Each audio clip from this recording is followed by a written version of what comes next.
There is a liquid that looks like thick syrup and behaves like magic. You pour it into a leaking pipe, a cracked radiator, a weeping concrete wall, or a rusted hot water tank, and within hours it hardens into actual glass inside the fracture. Not a rubber patch, not a temporary putty that dries out and cracks in 6 months. Glass. Real insoluble heat-resistant glass that forms at the molecular level inside the leak itself and seals it from the inside out. It does not require you to cut the pipe. It does not require you to drain the system. It does not require a blowtorch, a pipe wrench, a soldering kit, or a licensed professional standing in your kitchen charging $150 an hour. You pour it in. You let it circulate. The leak stops, and the seal does not melt below 1,500 degrees Fahrenheit. A quart costs $3 to $12, depending on where you buy it.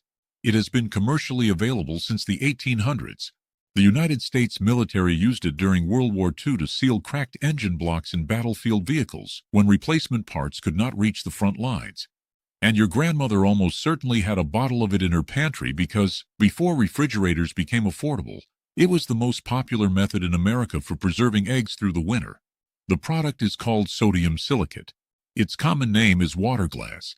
And the $170 billion plumbing industry has spent the better part of a century making absolutely sure you never hear those two words in the same sentence as the phrase, leaky pipe. Welcome to Camping Secrets. If these stories matter to you, the subscribe button and the bell are the best way to make sure this knowledge survives. This is where we dig up what the industry buried. Now let me take you back to where this compound was born, because its origin story reads like alchemy, and that is because it literally is. In the 1st century AD, a Roman naturalist named Pliny the Elder recorded a story in his encyclopedia, Historia Naturalis, about Phoenician sailors who landed on a sandy beach and used blocks of sodium carbonate, a natural mineral they were transporting as cargo to prop up their cooking pots over a fire. The intense heat fused the sodium carbonate with the silica sand beneath it. When the fire cooled, the sailors found a strange translucent liquid that had flowed from beneath the stones and hardened into a glassy, solid material. That is the oldest known account of sodium silicate formation. 2,000 years ago, an accidental reaction between soda ash and sand on a beach, witnessed by traders who had no concept of chemistry and recorded by a Roman who had no periodic table. European alchemists in the 1600s rediscovered the compound. In 1648, a German-Dutch chemist named Johann Rudolf Glauber produced what he called fluid silica by fusing potash with silica in his laboratory. But it was not until 1818 that a German mineralogy professor named Johann Nepomuk von Fuchs treated silicic acid with an alkali and produced the first true water glass solution, a liquid that was soluble in water but hardened into a glassy solid when exposed to air or heat. Von Fuchs gave it the name it still carries today, Wasserglas, water glass. And there are strong indications that even before Pliny, ancient Egyptians were producing a primitive form of sodium silicate over 5,000 years ago by melting quartz sand with naturally occurring soda ash from dry lake beds. The compound predates written chemistry by millennia. But here is the property that changes everything for anyone with a leaking pipe, and the property that the plumbing industry has worked very hard to keep out of the public conversation. Sodium silicate is soluble in cold water. It flows like a liquid. You can pour it, pump it, inject it into any water-carrying system. It circulates freely, but the moment it encounters heat above approximately 200 degrees Fahrenheit, or the moment it contacts carbon dioxide in the air, or the moment it meets the calcium hydroxide naturally present in concrete, it undergoes an irreversible chemical transformation. It loses its water molecules and precipitates into an amorphous silica glass that is completely insoluble in water. Once it converts, it does not soften. It does not dissolve. It does not melt again until temperatures exceed 1,500 degrees Fahrenheit. That is not a sealant sitting on top of a crack. That is a chemical conversion happening inside the crack. The liquid flows into the narrowest point of the fracture because water pressure and capillary action pull it there. Then the exposure conditions at the leak site, whether heat, air contact, or mineral reaction, trigger the glass conversion exactly where the leak is occurring. The seal forms precisely at the point of failure and nowhere else. Think about what that means for a leaking pipe joint. The water glass solution enters the system. Water pressure carries it to the leak. The liquid seeps into the fracture.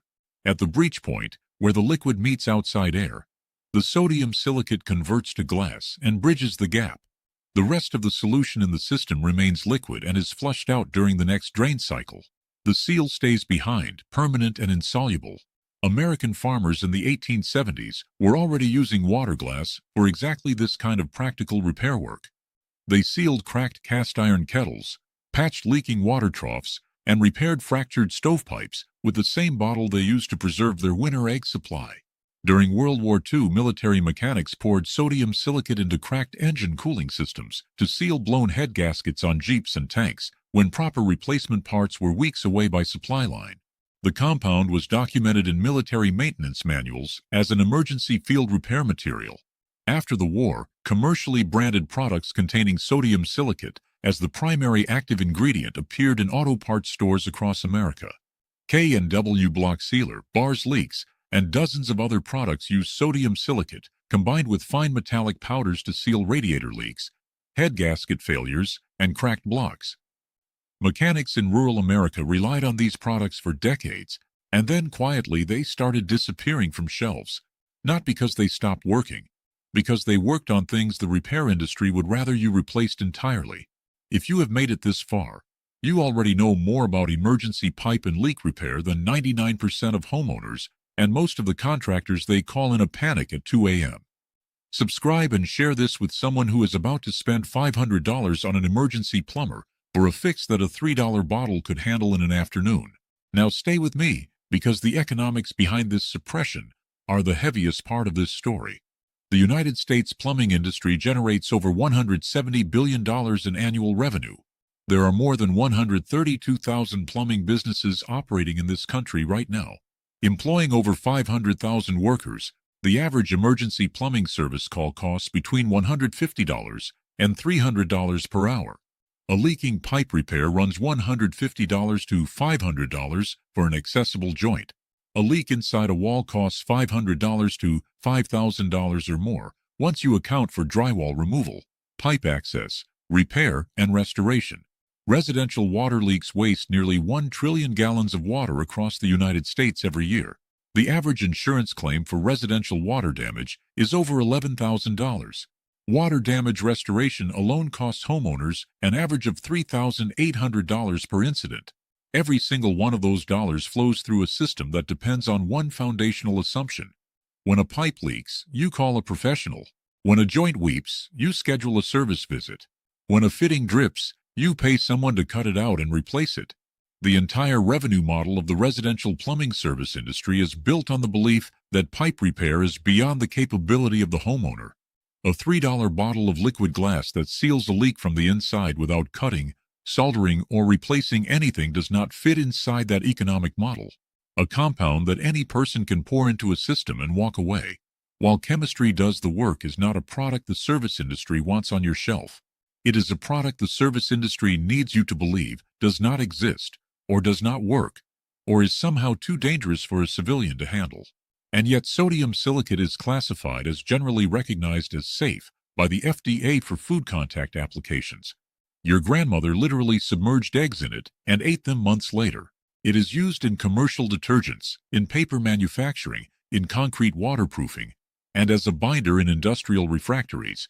The global sodium silicate market was valued at $7.5 billion in 2022. This is not an obscure chemical. It is one of the highest volume industrial compounds on Earth. It is simply not marketed to you for the one application that would save you the most money, sealing the leaks in your own home. You cannot patent sodium silicate. It is an inorganic compound that has been known to chemistry since the 1600s. Von Fuchs documented it in 1818. Every patent on the molecule expired before your great-grandparents were born.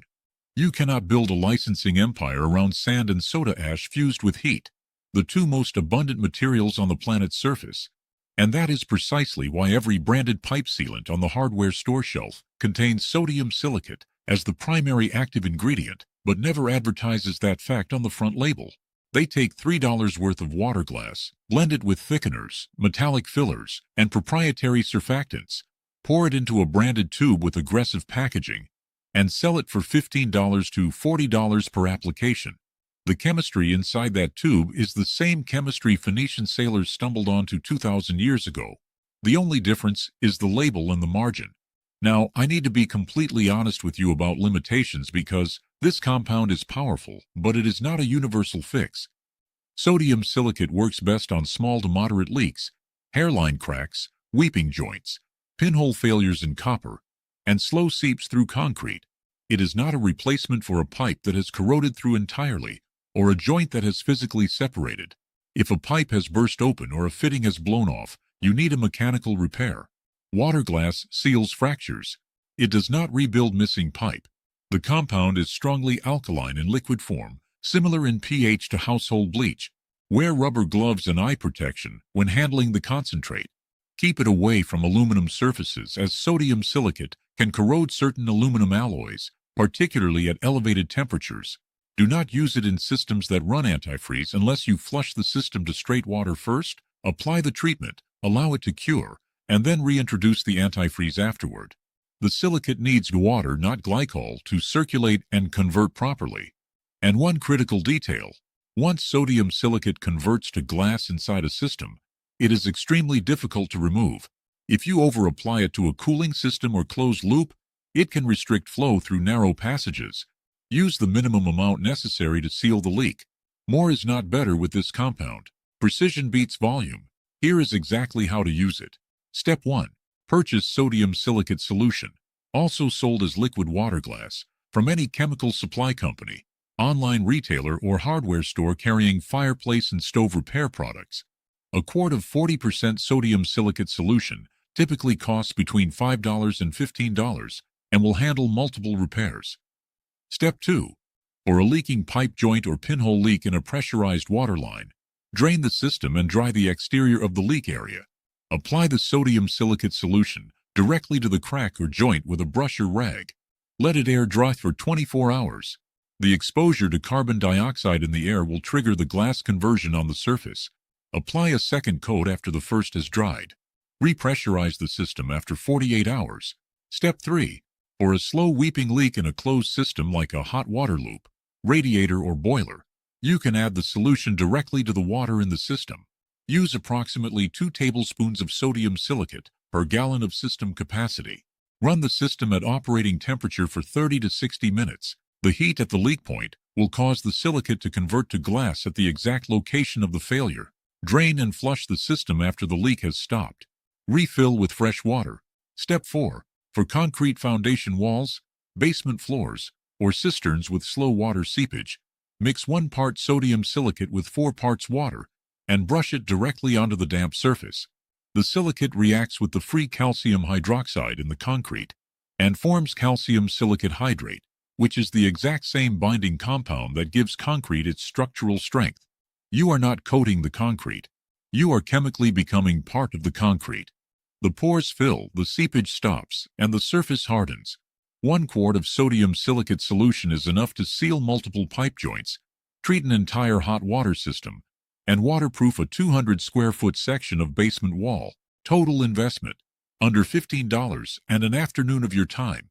Compare that to a plumber charging $300 to $800 for a pipe joint repair.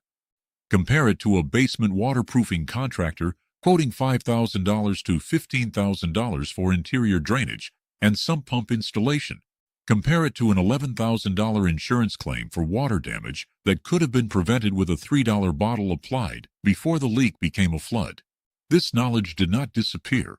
It was priced out of your awareness, buried under licensing requirements and building codes and professional certifications and branded products that contain the same compound your great-grandmother bought at the pharmacy for 25 cents a bottle in 1935. Pliny the Elder saw it form on a Phoenician beach fire 2,000 years ago. German alchemists refined it in stone laboratories lit by candlelight. American farmers sealed cracked kettles with it while their eggs sat preserved in glass jars of the same liquid on the cellar shelf. Military mechanics saved engines with it on the battlefields of North Africa and the Pacific. A $170 billion plumbing industry depends on you never learning any of those names. A $300 emergency service call depends on you believing that a weeping pipe joint is beyond your ability to repair. And every branded tube of pipe sealant on the hardware store shelf depends on you never turning it around and reading the ingredients. But now you know. and the chemistry is too old and too simple to be forgotten twice. If this vault changed how you look at the drip under your sink, the weeping joint in your basement, or the slow seep in your foundation wall, subscribe and share this video right now. Every share puts this knowledge in front of someone the plumbing industry was counting on never finding it. Every subscription keeps this channel digging into the vaults they thought were sealed forever. The next vault opens soon, and what is inside is something every homeowner pays for monthly that could be eliminated with a single weekend project.